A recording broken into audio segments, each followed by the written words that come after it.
Hello, my name is Father Daniel Chapin, and I have been serving in Cochabamba, Bolivia, South America as a missionary for these past 5 years. Welcome to our Maryknoll Fathers and Brothers Vocations Ministry Group. And I want to answer today the question, who are 3 people who have been very influential in your vocation ministry? And I certainly want to highlight the number 1, my mother Ruth, a member of a large Catholic family of Irish descent, very faithful, very devout.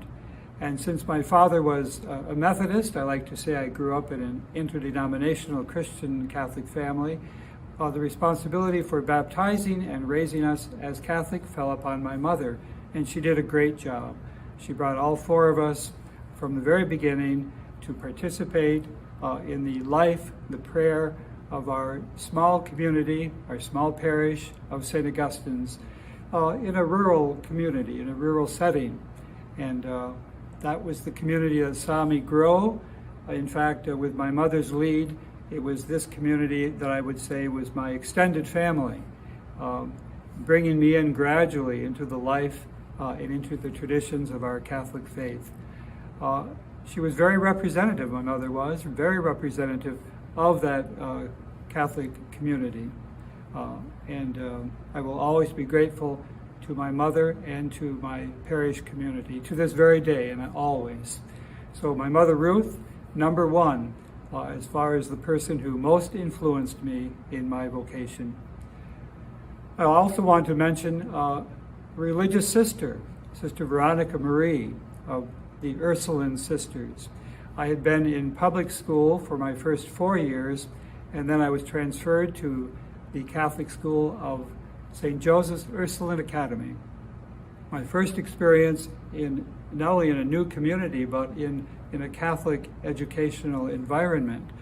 And I was about 10 years old. I was entering 5th grade.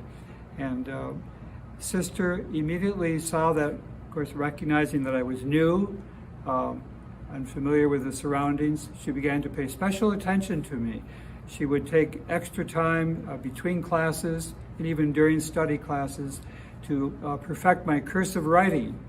But she was so full of joy. She was a small, frail woman, but so full of joy, which radiated.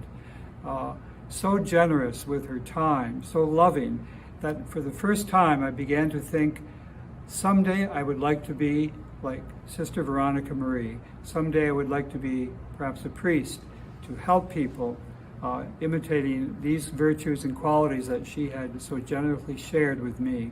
And years later, as a newly ordained priest, I went back to St. Joseph's Ursuline Academy to celebrate one of my first masses.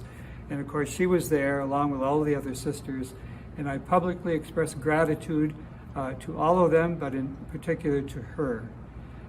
And so Sister Veronica Marie is also a very important person in my vocation discernment.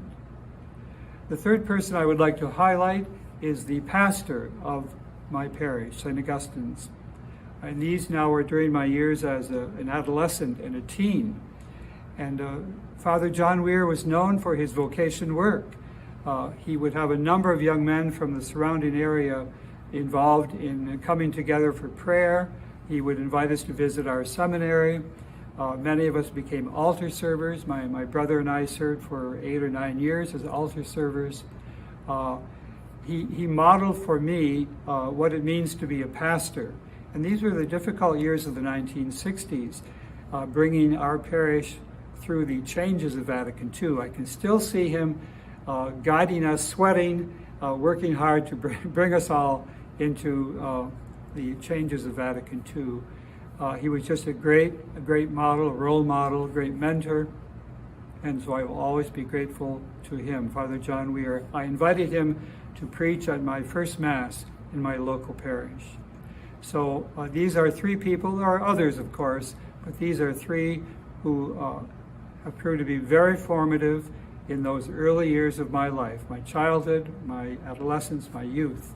My mother Ruth, Sister Veronica Marie, the Ursuline sister, and my pastor, Father John Weir. So thank you very much for listening to this brief reflection on the importance of key people in one's life, certainly in my life, but hopefully in yours as well. So thank you very much, and I want to ask a special blessing upon all of those who are suffering the effects of the coronavirus, all those who are caring for you, and we certainly remember the many who died during this pandemic, not only through here but throughout our world. So let's keep in prayer, in solidarity with all those who suffer. Thank you very much.